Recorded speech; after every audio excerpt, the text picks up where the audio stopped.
இந்தியாவுக்கு ஒரு கட்டாயம் வந்திருக்கு. அது என்னன்னா, அணு ஆயுத சோதனை செஞ்சே ஆகணும். அதுவும் குறிப்பா thermonuclear bomb, hydrogen bomb சோதனை அப்படின்னு இப்போ வல்லுனர்களால சொல்லப்படுது. ஏன் அப்படின்னா, இந்தியால இருக்கக்கூடிய 2 மிக முக்கியமான எதிரி நாடுகள் அப்படின்னு பார்த்துக்கிட்டோம்னா, ஒண்ணு சைனா, இன்னொன்னு பாகிஸ்தான்.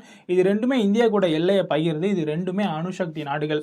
இவங்க 2 பேருமே அணு ஆயுத சோதனை செய்றதா அமெரிக்க அதிபர் டொனால்ட் ட்ரம்ப்பே சொல்லியிருக்காரு. அப்படி இருக்கும்போது, இப்ப இந்தியாவும் கண்டிப்பா அணு ஆயுத சோதனை செய்யணும் அப்படின்ற கட்டாயத்துல இருக்காங்க. அப்படி செய்யும்போது பொருளாதார தடைகள்லாம் வருமான்னு கேட்டா, பாகிஸ்தானுக்கே பொருளாதார தடை டொனால்ட் ட்ரம்ப் போடல அணு ஆயுத சோதனை செஞ்சதுக்கு. அப்படி இருக்கும்போது இந்தியாவுக்கு எப்படி நீங்க போட முடியும் அப்படின்ற மாதிரியான கேள்விகளை எழுப்பலாம் கவுண்டரா. அப்படி இருக்கும்போது இந்தியாவுக்கு இது ஒரு நல்ல chance thermonuclear bomb test பண்றதுக்கு அப்படின்ற மாதிரி சொல்லப்படுது.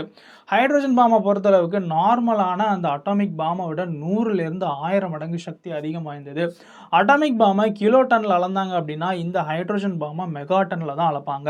அட்டாமிக் பாம் செய்கிறது அப்படின்றது ரொம்ப சிம்பிளான ப்ராசஸ் அப்படின்ற மாதிரி சொல்லப்படுது. அதே நேரத்தில் இந்த ஹைட்ரோஜன் பாம் பண்ணக்கூடிய அந்த ப்ராசஸ் ரொம்ப சொஃபஸ்டிகேட்டடான, ரொம்ப காம்ப்ளெக்ஸான, கடினமான ப்ராசஸ்.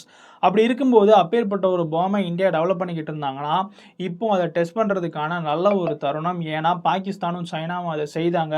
அவங்க ரகசியமாக செய்தாங்க. ஆனால் இந்தியா வந்துட்டு ஒரு ஓப்பன் சொசைட்டி அமெரிக்கா மாதிரி ரகசியமாக செய்ய முடியாது. கண்டிப்பாக ரிப்போர்ட் பண்ணி தான் ஆகணும். அப்படி இருக்கும்போது இது ஒரு நல்ல வாய்ப்பாக பயன்படுத்திக்கிட்டு Russia, China, America, Pakistan, north கொரியான்னு எல்லாருமே பண்ணிட்டு இருக்கும்போது இந்தியாவும் ஒரு விஷயத்த செய்யலாம். அது இந்தியா பாதுகாப்புக்குமே ரொம்ப நன்மை பயக்கும் அப்படின்ற மாதிரி சொல்லுதாங்க. நம்ம சேனலை சப்ஸ்கிரைப் பண்ணாமல் பார்க்குறவங்க சப்ஸ்கிரைப் பண்ணிக்கிட்டுங்க. ஓஹோ! அப்படியா? ஆமாடே.